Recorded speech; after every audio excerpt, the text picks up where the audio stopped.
Welcome to On the Brink Radio number 308. This is Jeff Phillips Wefferson recording the show from the town of Takaka in the Golden Bay area of the South Island of New Zealand. It's the Friday, I think today's the 19th, 18th or 19th of January 2020. Today's show is partly covering the Australian bushfire scenario that I've covered in the last several shows, and also introducing a new concept that I've just made up, an extension on my concept of geoterrorism that I invented in the wake of the Christchurch quakes in Fukushima in 2011. This is called Helio-Geo-Terrorism. Helio, that's the Greek word for the sun, Helios. So it doesn't mean necessarily using the sun as a weapon, but in the same way that geoterrorism refers to geo meaning having to do with the earth, that comes from the Greek root Gaia. Helios means the sun, so Helio-Geoterrorism means the engineering of natural processes and events and occurrences and energies, the manipulation and experimentation and weaponization of them. Not only energies of the Earth's lithosphere, magnetosphere, ionosphere, and atmosphere, but also the energies and emanations of the sun and what we call the heliocosm, which is the whole area surrounding the sun. Really, heliocosm is kind of synonymous with the solar system, but it kind of implies the area. The closer to the sun that you are, the greater the heliocosmic influences. For example, the Earth would be hit by a lot more high-energy particles from the solar wind than would Saturn or Jupiter. But everything, all the objects and bodies in the solar system do have massive amounts of energy coming from the sun. I'd really like to thank Dr. Claudia von Werloff for reposting my article and show Australia Under Fire, Environmental Warfare and the Climate Change Deception in her newsletter. So this is getting a lot of international exposure right now. And Claudia said that she reckons that the first responses to that are starting to come in, and that it's going to be really hard to maintain the carbon dioxide hoax. But I countered by saying that I think that the spin doctors and the whole propaganda apparatus that we're up against, it's been going, this is their biggest project ever since MK Ultra and everything they've learned all through the 20th century, the Weltanschauungskrieg and worldview warfare, all the advertising and marketing and experimental psychological operations, but the big lie writ large. But who knows what they're going to try to spin. You know, they're going to, clearly, we're already knee-deep in the, oh, look, we told you so. This is the climate emergency that we told you about. Australia must now sign over its sovereignty to the United Nations and get some leaders in there that'll care about the Earth. And maybe there'll be young, attractive women that'll save Australia from climate change. It's all just an unbelievable crock. But yeah, everybody's crying climate change, and I haven't even. It's actually only coming out now. Sort of like every other article that you see is about that. But what I'm saying is, I've thought of several different aspects to this whole thing. One of them could be that the people, organizations, think tanks behind this geophysical operation, one of the things that they might be planning as part of the future of Australia, but also for the Earth in general, is the introduction or release of different kinds of custom-made, genetically modified organisms. And I'm saying this not only half in jest, it's so horrific to think about, but in the same way that Monsanto created, I think it was corn or wheat or corn, or different kind of crops that are resistant to Roundup. So therefore they can soak up all the Roundup that there is, but it won't kill them. But Roundup kills everything else. But they've probably made organisms that are fire and drought resistant, like fire resistant marsupials and drought resistant trees and crops that can survive with no water, or that can survive fires without getting burned, or they'll heal really fast, or some kind of really weird Frankenstein animals and plants that, they're probably working on this. They probably have it already. They think that, and this is probably like some of the stuff that Elon Musk plans to release on Mars. And I've taken the piss on Elon Musk quite a bit, but I don't think it's undeserved. But I'm not making up all the stuff about his planned mission to Mars and all the stuff. And, I want to see him get through the Van Allen radiation belts myself and see what Werner von Braun would have had to say about that. But anyway, the possibility of genetically modified organisms being released in Australia, to fill the niches for all the biologically flawed, poor little, genuinely alive living beings that have lived successfully in Australia for hundreds of millions of years, many of them completely wiped out, and hopefully none have been completely extincted, but there's no way to know, and it's just so horrific. I've been really sad because my last two shows are two of my most very important ones. The one, Australia Under Fire, and then Calling All Kingdoms, in honor of all my family of life that's in pain and suffering and been, so many of them, killed and burned to death, still ongoing. Both of these shows got very low open rates, like only 10 or 12%. And so that's very sad indeed. But at least, like I said, it's not the quantity of people that I reach, it's the quality. So for William Engdahl and Claudia von Werloff to have responded so enthusiastically, they're huge readerships in the world. Very influential, aware, leading-edge minds. Another aspect to the technological dimension that I really didn't have a chance to go into. I did go into a good bit of detail about the, sort of speculative looks at the strategic, tactical, and theater level deployments of the different kind of ionospheric heaters and directed energy technologies and pulsed microwave weapons and stuff like that, and how it might be being used in the different ways that the weather and firestorms seem to be being modified and manipulated and literally aimed and directed, almost as if somebody or something was right there watching at every sort of small little town and stuff like that. It was being constantly sort of steered or driven according to what was happening. And this is completely capable of being done by artificial intelligence. That I think all this weather warfare operations are essentially done by artificial intelligence. It's way too complex, way too much information coming in real time, just like a nuclear war, any kind of thing.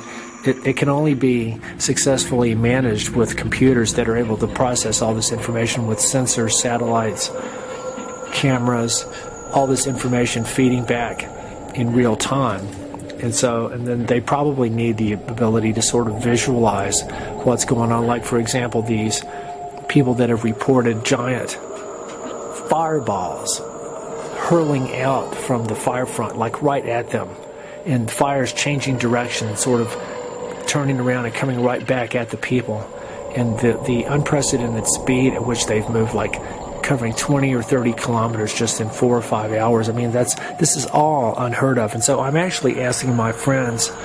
There's a guy named Dave Brook that's got a Facebook page called Weather Anomalies Australia. I'm going to ask people on there if anyone has the time to sort of go through all the literature and compile a documented, collated list of all the anomalous things that people have reported, whether it's people evacuating or fighting the fires or the firefighters themselves, And well, I've already seen dozens of instances of people just going like they've never seen anything like this, and to sort of catalog what all that is and start looking for some patterns in that. That's going to tell a lot of the story that we already know. So we've got the possible post-incendiary introduction of genetically modified organisms and life forms. But we already know Australia is rampant with genetically engineered like cotton and corn, canola, and also genetically engineered eucalyptus tree plantations. So who knows what's on the drawing board for what's going to happen with all this land that is not going to be able to be reclaimed by the people that owned it. And again, that's another huge area of inquiry here. We've also got the sort of the concept that relates to the GMO thing that you might call what's going on incendiary terraforming, which is like terraforming, terra means the earth, but it originally came into vogue when, for example, I'm not sure who first used the term. It might have actually been a science fiction writer, but I remember back in the 1960s, father of the hydrogen bomb, Edward Teller, had the idea of using a nuclear explosive device to blast a new harbor up in Alaska. And luckily that got shot down. And there was other ideas where people have had sort of harebrained ideas to do a similar type thing. And then there was, of course, like this is stuff that would be hard to get away with down at the level of where people are, even in remote areas, because an atomic detonation couldn't be pulled off secretly. But in the atmosphere it could, and therefore they were able to do Project Argus back in 1958, where they detonated 3 hydrogen bombs in the Van Allen radiation belts. And it was part of an experiment where this guy named Dr. Christophilos, a Greek scientist, had already understood the geomagnetic conjugate concept and knew that if they created a rain of charged particles in a certain area, then they would come down on the exact opposite side of the Earth, creating a rain of charged particles. And this, although in the article that I read, they talk about how it would be used as a shield against what, I'm not sure, nuclear missiles, but the main idea is that if you're going to rain down charged particles somewhere, that could easily be a weapon. I mean, it's probably going to be far more dangerous than it is that it could help anything. I mean, if you just think about it. So we've got genetically modified organism release, artificial intelligence, automated environmental modification, automated InMod, weather warfare handled by computers, which we sort of already knew that was the case.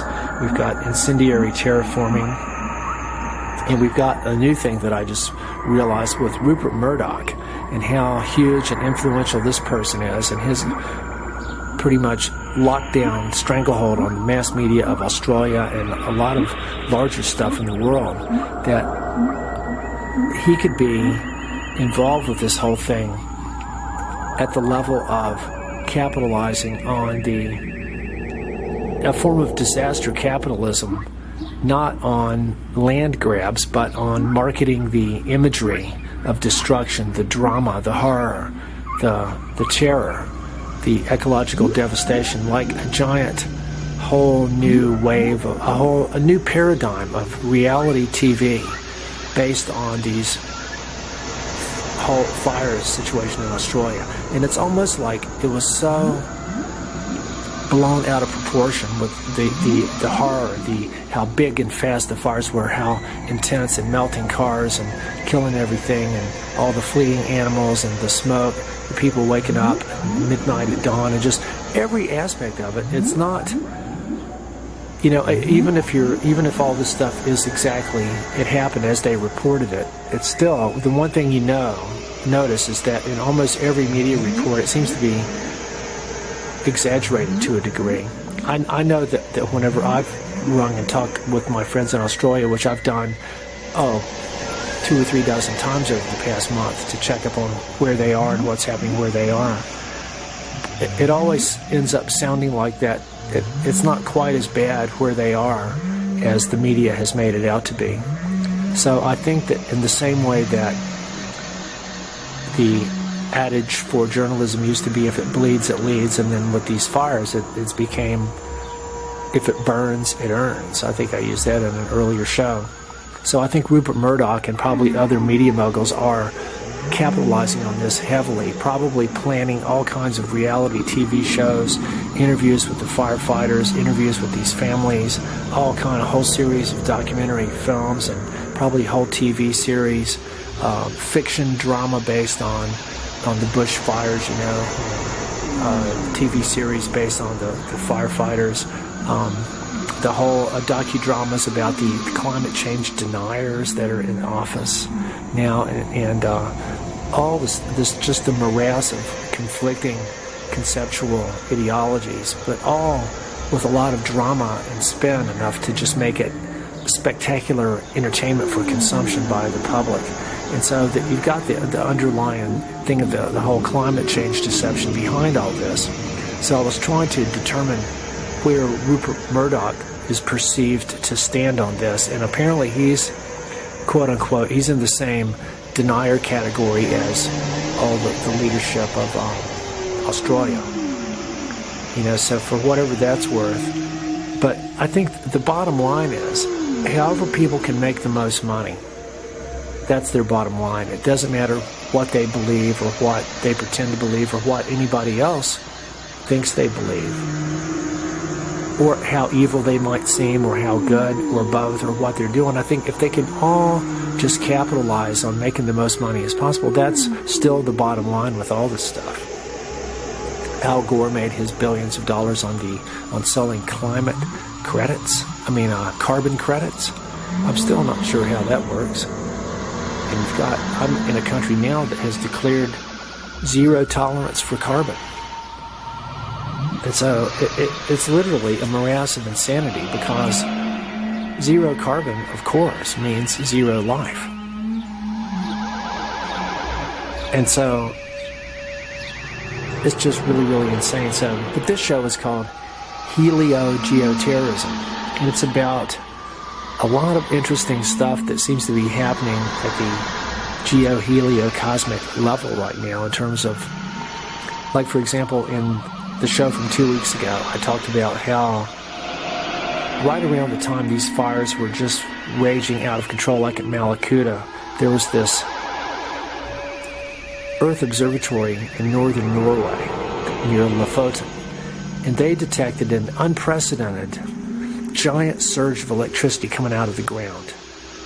And of course the scientists attributed it to some kind of energy outburst coming from the sun that ripped the magnetic field, or the solar wind, or something like that. Of course, a natural event. But it was interesting because, not only because of when this was happening, but because that it was unprecedented. It was new. The scientists that had been studying all this stuff for many years said he had never seen anything like this. So I wrote about it, and then I started looking into the geomagnetic conjugate thing, and saw that the geomagnetic conjugate point for Tromsø, which is a major ionospheric heater only 102 kilometers from Lofoten, it's called EISCAT, E-I-S-C-A-T. The geomagnetic conjugate point for that is a Chinese geophysical ionospheric heater installation in Antarctica. And I thought that was very interesting. Well, anyway, now 2 weeks later, I see that there's been an explosion in the Earth's magnetic field. And again, even though the first big example of this new type of explosion in the Earth's magnetic field, the one that that brought this to their radar, happened in 2015, studied by a UCLA geophysicist named Vasilis Angelopoulos, another Greek dude. Very interesting. And he happens to be at the same or associated laboratory at UCLA that the legendary father of geophysical warfare, Gordon J.F. McDonald, worked at. And it's also important to note that the UCLA Plasma Physics Laboratory operates the predecessor of HAARP in Alaska. It's called HIPAS, the high-powered auroral stimulation installation. Rosalie Bertell has written about that quite a bit. So anyway, all this stuff has been in existence for a long time. All these people know each other. They work for research departments at universities. But this explosion in the Earth's magnetic field, this guy was studying it and talking about the amount of energy that was released. Angelopoulos estimated the energy involved. I'm reading from the article. The explosion and subsequent storm delivered as much as 88 petajoules of energy to the near-Earth environment. That's more than 10 times the energy of the largest U.S. nuclear bomb and about 20 times the energy of a magnitude 7 earthquake. So now this is straight out of Gordon MacDonald, because his central tenet for geophysical warfare of any type, whether you want to deal with droughts, fires, storms, earthquakes, cyclones, anything like that, the key is identifying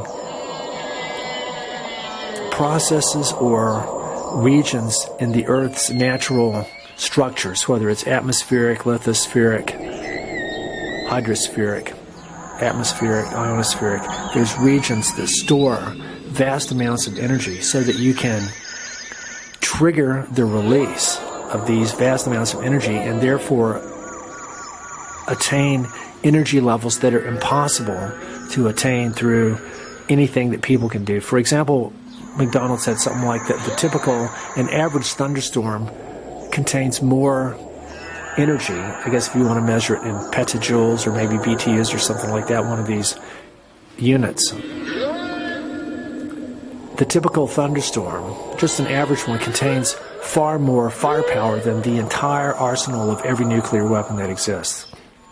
So all your weaponization specialists have always salivated over this whole thing. How do we harness this energy? How do we get it under our control? How do we make it do what we want to do? How do we enslave it, or we got to capture it, or we've got to trick it we got to put some bait in this cage and it'll go in there and we'll slam the door shut and we'll catch a bunch of helioplasmic energies coming out, and then we won't feed it for a while, and then we'll make it work for us. So like I was saying, all this stuff, it's very science fiction sounding, but it's actually beyond science fiction, because this is the real world. I've read a lot of what I consider to be the very best science fiction in the world, and it's my favorite genre of film and literature.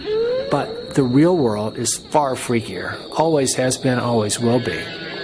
All the media people are talking about how this is you keep seeing the word apocalyptic with what's happening in Australia. It's apocalyptic. It's like the end of the world. It's like doomsday and all this kind of stuff. And I think there's a lot of different tie-ins here. A part of it is that the archetype of fire and burning is a huge one in the human psyche. And we've used fire to help us survive, or at least we think we've needed fire to survive in order to stay warm, to stave off bogeymen in the dark, and to cook food. We think of having captured and controlled fire as essential for, I guess, civilization. But I don't know, I think that's probably an incorrect thing to say, because humans have used fire. I don't know this for sure, but I believe that we've used fire long before civilization per se, when we started digging precious things from the land and then living in cities, which were really forts and violating the Hopi prophecy. So I'm not sure where the Hopi elders stand about the use of fire, because if you think about it, humans would be the only life forms that use fire. For sure. And so how far back that goes, that could have been an early step towards the process of domestication that seems to have been leading to the current cul-de-sac of mutated devolution that we find ourselves in right now. Domestication of ourselves that's been going on possibly since the dawn of using fire. But when you think about the whales and dolphins, for example, about how they truly are the ultimate indigenous people, and a true extraterrestrial intelligence, they've never had fire. They've never had hands, or if they did, it was so long ago before they returned to the ocean. They've never had fire, they've never cooked their food, they've never brushed their teeth, they've never had hands. They don't manipulate the external world to any degree like we do. I mean, sure, they can pick up a fish or a rock or a shell or a leaf with their mouth. They can do things like that, but they're not all about manipulating the external world. But the specter of destruction by fire is probably something that's deeply ingrained in our collective memory and would be associated with. Emanuel Velikovsky writes about the catastrophism that has plagued our ancestors ever since we've been here, as far back as we can remember, and I think it goes into the collective consciousness that spans just human consciousness. The whales and dolphins and every life form would have in its genetic memory stored information about giant cataclysms that the Earth has experienced resulting from an impact with a comet or asteroid, or maybe one passing by really close that caused gravitational perturbations. Maybe we passed through the tail of a comet and had all kinds of debris coming down, gaseous emissions, poison, toxic clouds, maybe even manna from heaven, like Velikovsky says, that came down. All this stuff is possible. But his main hypothesis was that the overall consequences of these repeated catastrophic planetary events have traumatized us psychically, so that we're actually behaving as psychiatric patients who are in complete denial and repression of these ancient memories of almost being destroyed to extinction many times over, but we refuse to remember it. And so therefore, that's dooming us to act out our own self-destruction through the process of attempting to emulating the gods that had the power to destroy us so many times over with bolts of lightning from the heavens and electrical discharges between planets and all kinds of cometary bodies moving to and fro in the sky, many, many more, a much higher density in the possibly not that distant past than we are now. That even Duncan Steele, when I was interviewing him a couple of weeks ago, he said that he believed that the heavens of the not that distant past were quite different. And I said, like maybe the planets were in a different place. And he goes, no, it was sort of maybe different kind of things, like what we call the Gegenschein, similar to the zodiacal, like it's like a band or an arc of luminous.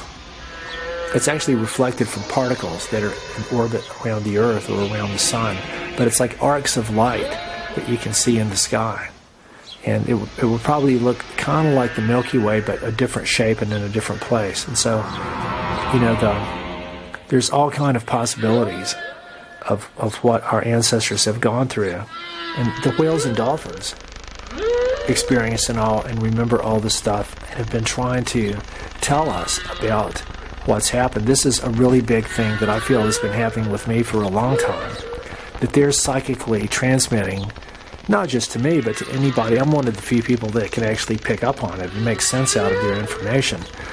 But they witnessed catastrophic celestial events, like a comet or asteroid impact, and are trying to tell us that not only that this has happened before and possibly when, but also that something like this is getting ready to happen again. And I've speculated a lot and working on writing in much greater detail about how they might know this through their intimate connection with water, which has very unique properties, has the most unique element, substance that exists. And they live in a giant spherical shell of water we call Mother Ocean. And so I think that the ocean can act as sort of like a vibratory antenna, not only for water-based life, but for all kinds of vibrations and events and processes and objects that are in the Heliocosm, in the solar system.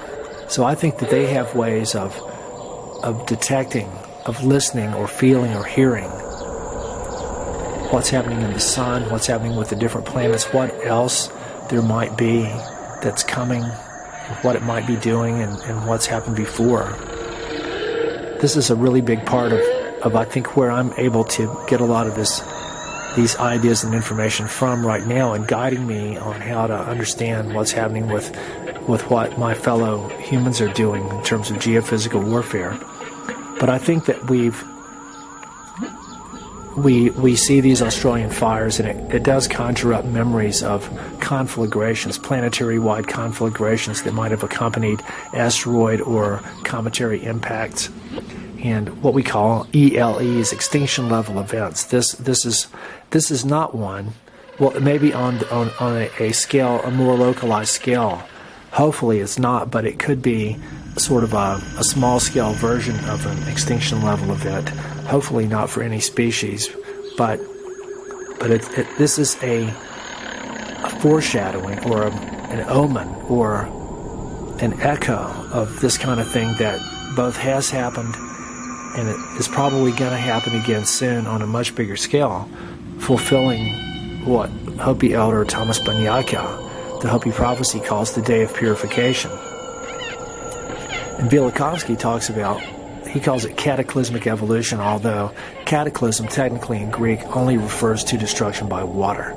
So it should more accurately be called catastrophic evolution, but he points out that we can't just look at the evolution of life and how it's changed and how new life forms have come into being. We can't just look at that in terms of the Darwinian idea of uniformitarian, a very slow process that's the same, and it just changes so slowly we can't really tell. But even that doesn't really explain where new species come from. But Velikovsky said that this long, slow uniformitarian movement has been punctuated numerous, if not innumerable times in the history of life on Earth to create episodes of cataclysmic evolution where relatively suddenly, if not instantaneously in terms of geological time, the whole face of the Earth and all of life has just been nearly completely eradicated and terminated by, we geologists talk about the 5 major mass extinction events, but there's been probably many more on a smaller scale. And again, these are just sort of models that are based on second and third hand deductive information gathering from ice core samples and fossil records and stuff, and there's not really very much of that actual information. If you took the time and realized how little of this information there actually is and how great the extrapolation is to create these models and these sweeping theories, it's a bit tenuous of a connection, really. But it's really all we've got, other than unless we decide we want to access our actual memories. But more into more recent times, we've got what I call the Atlantean discontinuity, where the quasi-mythological continent or country or land of Atlantis was destroyed. The legend says that it sank, but we're not sure why. But in Nick Begich and Gene Manning's brilliant book, Angels Don't Play This Harp, which is about the high-altitude auroral research project in Alaska, the prototype of the ionospheric heaters at the super macro mega power level. In there they talk about a book called The Lost Millennium by Walter and Lee Richmond. He was a physicist at Princeton that wrote this novel because he couldn't share his ideas publicly because the JFK administration forced him to classify all his work because they saw it as so potentially dangerous. It'd be really interesting to learn what that was. But in his novel, he talked about how Atlantean scientist priests had created a technology, I think using crystals, that actually tapped into the energy of the sun and tried to draw down that energy to the earth to try to harness it, but it backfired. And so much of this energy came that it created sort of like an arc weld torch of energy between the earth and the sun, and it burned up a vast part of this whole island or a continent and cracked the earth's crust and made the continent sink, and it spun the earth off its axis and it was twirling around like a top. And so that was very interesting that he perceived and wrote this book back in the 1960s, that he could see the potential for something like this through ideas that he came about on his own work. And you know that stuff like that doesn't happen in a vacuum. This is when Gordon MacDonald was at UCLA and Zbigniew Brzezinski was probably going to Hawaii with the Rockefellers and getting ready to create the Trilateral Commission. And it's also when Victor Klube and Bill Napier were doing some very interesting work. They're the two top comet researchers that I know of in the whole world. And actually, I was able to post hand-painted rocks to them last week because Duncan Steele, the comet astronomer who I interviewed, had a mailing address for Bill Napier in Ireland. So that was really, really cool. Hopefully those will get to him. In terms of the cometary impact thing, it was the Alvarez father and son team that got all the credit for the comet or asteroid impact that created the mass extinction event that got rid of the dinosaurs. This is the sort of the standard theory. But it was really Victor Klube and Bill Napier who did the original research, and actually, according to Duncan Steele, they actually communicated with Alvarez the year before they published their article in 1980 that had to do with the discovering the iridium layer around the world. But they're the ones that tipped Alvarez's off to what had probably happened. But as Fred Watson said, the Alvarez team stole their thunder. So that's very interesting. But their hypothesis and model of what's going on is much vaster and larger cosmic context than Alvarez. Alvarez team only talked about that one impact, which might have been what they call it Chicxulub in the Yucatan in Mexico 65 million years ago. But the Klube and Napier talk about their legendary article on episodic bombardment. They talk about how that there's cycles of cometary impacts that varies over tens or hundreds of millions of years. And these peaks in when the Earth and the Sun is passing close to an increased amount of comets and asteroids, that this has to do with the Earth and the whole solar system moving through different parts of the galactic arms. And when you look at the ice core graphs of the major climatological shifts that we believe that some of these ice core samples show, there's like big spikes that vary by quite a few degrees but they seem to be regular. They seem to be happening over the same span of time, however many hundreds of millions of years. And these climatic shifts could correspond directly to the movement of the sun through these galactic arms. This is very, very interesting material.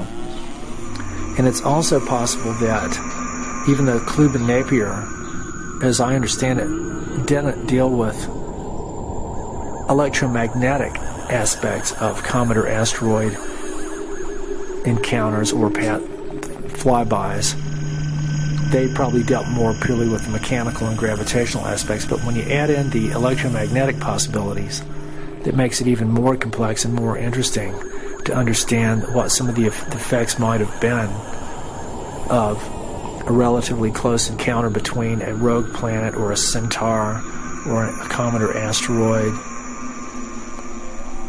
It's really very, very, this is the stuff of geophysical research and speculation, but also weaponization, because I think that with the penetration of the military and the intelligence community into the university science departments, almost all the research that's going on, it's being funded or kind of guided either on the table or sort of behind the scenes so that the people are actually working on a weapons project, either how to weaponize processes of the Earth, part of the Helio-Cosm, probably even beyond. This would be the realm of sort of like the next generation of MK Ultra, how they can influence the scientific researchers and all the grad students and stuff like that to work on all these bizarre beyond science fiction level projects, and they think that they're just doing some basic science research because they don't see the master blueprint that the next echelon above them has that fits all their research together into this various components of a new strategic Helio-Geo-Cosmic weapon system. I'm going to read a paragraph now. It's from a book called, it's called Towards the Year 2018, written in 1968. And I think I've got this whole book somewhere. But Gordon MacDonald, yes, the Gordon J.F. MacDonald that wrote the How to Wreck the Environment. His article is called Space. And here it is. By the year 2018, technology will make available to the leaders of the major nations a variety of techniques for conducting secret warfare, of which only a bare minimum of the security forces need to be appraised. One nation may attack a competitor covertly by bacteriological means, thoroughly weakening the population, though with a minimum of fatalities, before taking over with its own overt armed forces. Alternatively, techniques of weather modification can be employed to produce prolonged periods of drought or storm, thereby weakening a nation's capacity and forcing it to accept the demands of the competitor. So this is the blueprint that we're seeing with Australia.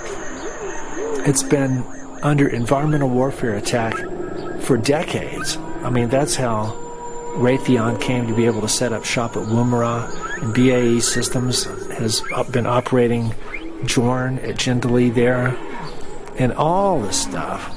This is part of a huge agenda, and the whole climate change thing has been nothing but a smokescreen for this all along, and it's been happening at exactly the same time.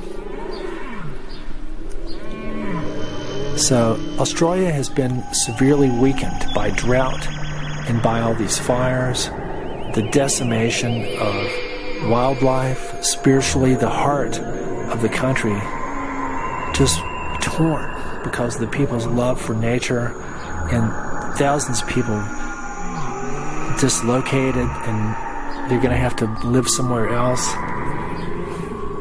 And a lot of them won't be able to go back to their land, and it's just in the horrible, the smoke that's circling the whole world, and the stupid people here in New Zealand complaining that their glaciers got some ash on it. Oh my God, give me a break. But to put it all in perspective, I think that Helio-Geo-Terrorism is actually what we're witnessing in the world of today. I think that this is from an email I sent earlier today about the explosions in the Earth's magnetic field. Yes, there are explosions in Earth's magnetic field. They happen all the time.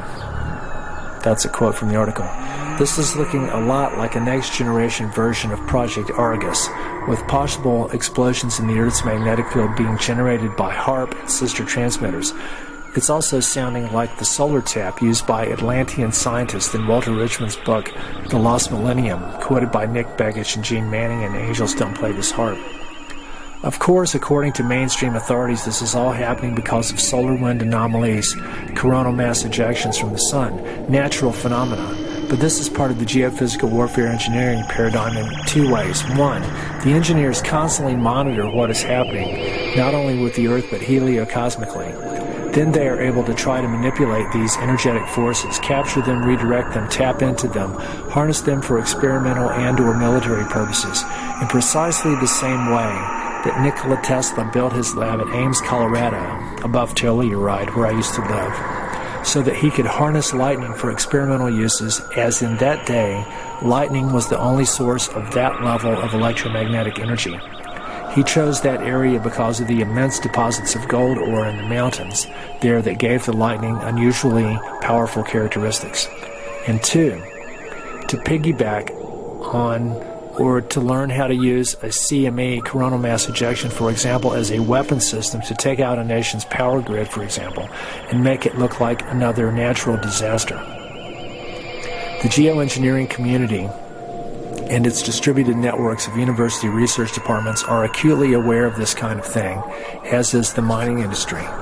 I believe that even without the deliberate weaponization of the atmospheric, tectonic, and other processes of Mother Earth that Rosalie Bertell and the rest of us have documented through the cumulative summation of the effects of the global mining industry alone, not to mention the nuclear scenario and the global electrical grid, we have disrupted Earth's magnetotelluric processes to such a degree that it affects the magnetic fields and radiation belts, which have a lot to do not only with shielding the troposphere from cosmic rays and UV, but also has to do with how Earth interacts gravitationally and energetically with foreign objects moving within and or passing through the local solar system, comets, asteroids, and rogue planetoids.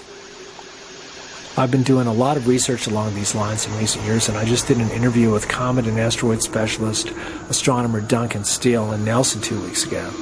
I know this sounds like science fiction, but I have come to learn that the real world is far freakier than any science fiction I've ever read. In 1996, I talked with Arthur C. Clarke on the phone twice about a lot of things.